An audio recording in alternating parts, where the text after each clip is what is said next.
Najib கிளம்புறதுக்கு முன்னாடி அம்மா கையால மட்டன் பிரியாணி சாப்பிடணும்னு ஆசைப்பட்டு மட்டன் வாங்கிட்டு வர்றாரு. தான் மனைவிக்கு வாரம் ஒரு ஆட்டுத்தலை சூப் வைக்க சொல்லி அம்மா கிட்ட சொல்லிட்டு ரயில்வே ஸ்டேஷன்ல கனத்த இதயத்தோட கிளம்புறாரு.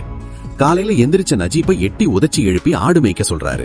நஜீப் ஆட்டுக்கிட்ட பாலை கறந்து அதை ஒரு கிண்ணத்துல எடுத்துட்டு போய் முதலாளி கிட்ட கொடுக்கறாரு. அப்போ நஜீப், நான் கம்பெனி வேலைக்கு வந்தவன், ஆடு மேய்க்க வரலன்னு தன் பாஸ்போர்ட்டை காட்டுறாரு. ஆனா அந்த முதலாளி கொஞ்சமும் இரக்கம் இல்லாம அந்த பாஸ்போர்ட்டை அங்கேயே கிழிச்சு போட்டு நஜீப்பை துப்பாக்கியாலேயே மண்டையில அடிக்கிறாரு. இனி உன் உயிர் என் கையில தான் அவர் சொல்றது நஜீப்புக்கு புரியாமலே போகுது. நஜீப் பசியோடையும் காயத்தோடையும் வெளியே உட்கார்ந்திருக்காரு. முதலாளி சுட்டலொட்டிய நஜீப்புக்கு சாப்பிட கொடுக்கிறாரு. நஜீப் அந்த பெரியவர்கிட்ட இங்க எங்க ரோடு இருக்குன்னு கேட்க, அது ரொம்ப தொலைவில் இருக்கு, அது எங்க இருக்குன்னு யாருக்குமே தெரியாதுன்னு அவர் சொல்றாரு. நைட் டைம்ல நஜீப்புக்கு தன் வைஃப் சொன்னது ஞாபகம் வருது. நிலாவை பார்க்கும்போது என்ன நினைச்சுக்கோங்கன்னு. நிலாவை பார்த்துட்டு பிளாஷ்பேக்ல தன் வைஃப் கூட ஆத்துல படகுல போன நினைவுகள்ல மூழ்கிறாரு. பாத்ரூம் போயிட்டு தண்ணி யூஸ் பண்ணும்போது முதலாளி வந்து கோவப்படுறாரு. தண்ணி இங்க காசு கொடுத்து வாங்குற, நீ கழுவை யூஸ் பண்றியான்னு எட்டி உதைச்சு இனிமே தண்ணிய தொடக்கூடாதுன்னு மிரட்டுறாரு.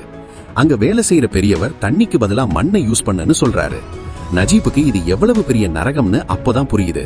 ஒரு முறை தண்ணி லாரி டிரைவர் கிட்ட என்ன ரோட்ல விட்டுடுங்கன்னு உதவி கேட்க போக முதலாளி சவுக்கால அடிக்க வராரு. நஜீப் அதை தடுத்த உடனே துப்பாக்கிய திருப்பி மண்டையிலேயே பலமா அடிக்கிறாரு. மயக்கத்துல இருக்கிற நஜீப் தன் பழைய வாழ்க்கைய பார்க்கிறாரு. பாலத்துல இருந்து ஆத்துல குதிச்சு மீன் பிடிச்சது, தன் வைஃபுக்கு நீச்சல் தெரியாதப்போ அவங்கள தோல்ல தூக்கிட்டு போய் ஆத்துக்குள்ள தூக்கி போட்டு நீச்சல் கத்து கொடுத்ததுன்னு அந்த அழகான காட்சிகள் வருது. கல்யாணமாகி நஜீப் தன் வைஃப ஆத்துல படகுல கூட்டிட்டு வரும்போது வானவேடிக்கை சத்தத்துல பயந்து அவர் வைஃப் நஜீப்போட சத்தை பட்டனை பிச்சிருப்பாங்க. அந்த ஒரு பட்டனை மட்டும் நஜீப் இப்பவும் பத்திரமா வச்சிருக்காரு. கண்ணை முழிச்சு பார்த்தா அந்த பெரியவரை காணோம். அவர் எங்க போனாருன்னு தெரியல. இப்போ நஜீப் ஆட்டுக்கிட்ட பால் கறக்கிறது, ஆடு மேய்க்கிறதுன்னு ஒரு ஆடா மாறிடுறாரு. ஒரு நாள் 2 ஆடுங்க சண்டை போடும்போது நஜீப் அதை தடுக்க போறாரு. அப்போ ஒரு ஆடு நஜீப் மண்டையிலேயே முட்டி அவரை கீழே தள்ளுது. அவர் எந்திரிக்க முயற்சி பண்ணும்போது மறுபடியும் முட்டி அவரை மயக்கமடைய வைக்குது. ஆடுகளோட வாழ்க்கையிலேயே தன் வாழ்க்கையவே தொலைச்சிட்டு நிக்கிறாரு நஜீப். மயக்கத்துல இருக்கிற நஜீப்ப முதலாளி தங்கிய ஊத்தி எழுப்பி விடுறாரு. ஒரு நாள் ஆடு தோள்களை எடுக்க வண்டியில ஒருத்தர் வராரு.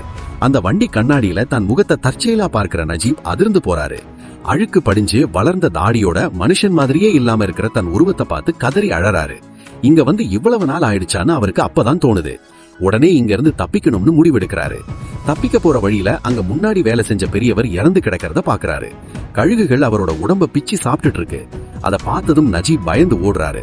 ஆனா ஒட்டகத்துல துரத்திட்டு வந்த முதலாளி நஜீப்ப பின்னாடியே வந்து பிடிச்சு துப்பாக்கியால 2 கால்லையும் அடிச்சு கொடுமைப்படுத்துறாரு.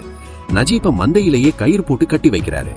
தாகம் தாங்காம நஜீப் ஆடு குடிக்கிற அந்த அழுக்கு தண்ணியையே குடிக்கிற நிலைமைக்கு போறாரு. கொஞ்ச காலம் கழிச்சு நஜீப் ஒரு குகைக்குள்ள ஆடுகளை ஒதுக்கும் போது அங்க தன் நண்பன் ஹக்கீமை சந்திக்கிறார்.